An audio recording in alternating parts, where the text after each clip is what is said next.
Hello, this is Katie with a quick tutorial on how to bookmark websites using Diigo. I'm in Mozilla Firefox here, and I've installed the Diigo toolbar, as you can see. Yours might look a little bit different, but the basic steps are going to be the same. So as you go through this course and learn about some very exciting things, we want you to be able to bookmark important web resources so that you can go back to them later. So let's just say, for example, you're looking at the syllabus and you see TPAC and you are not quite sure what that is. So you can go to a search engine and do a little research, and then you might find a website that you want to bookmark, and then you can refer to that later on in the class. So this is really the most time-consuming and most important task, and that is finding the best websites that will be useful to you later on. So you can just click and start looking and reading, looking at how current they are, looking at how well written they are, looking at how closely they are related to the content of this course and educational technology, and make sure that you thoroughly look at them before you determine if they are going to be something you want to count as part of this project. And once you have determined that yes, you do want to count this, then you can go ahead and bookmark it. And to do that with Diigo, you use the bookmarking tool on the Diigo toolbar here. And it's important that you use this bookmarking tool instead of this one up here, because this one goes with Mozilla Firefox, and the advantage of the way we're doing it is this is social bookmarking, so we'll be able to see and grade your project. We'll be able to see what you're bookmarking, and others will be able to see what you're bookmarking. And also the advantage to you, of course, is it's not tied to a particular browser or a particular computer. You can access these bookmarks anywhere. So when you click on bookmark, then you just want to take the time to fill in these three things. So you can give it a better name.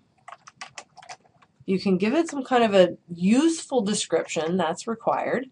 And then you can give it multiple tags. So you can type in tags directly.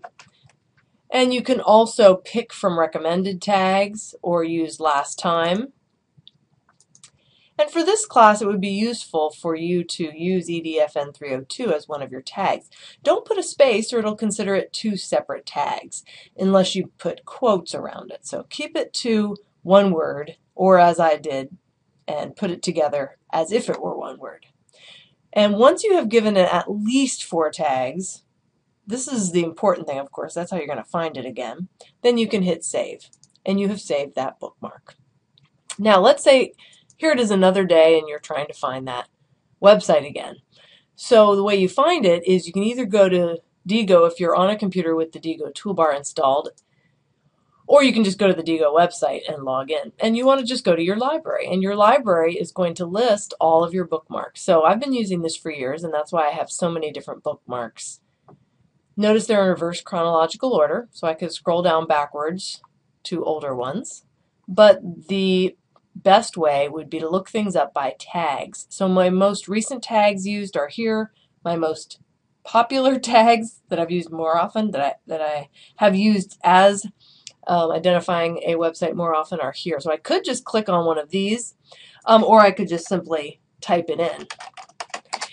And then what it'll do is filter through all 1,632 of my websites and find just the ones that have EdTech as a tag. So I can change views. You can play around with some of the different options here. There's really a lot more Diigo does, but we're just trying to start simple and just having you do some bookmarking and some tagging. And then the way you're going to actually turn this in, I'm going to go back to my library here so that you can see this is the link to my bookmarks. And this is public knowledge. It's available to everybody.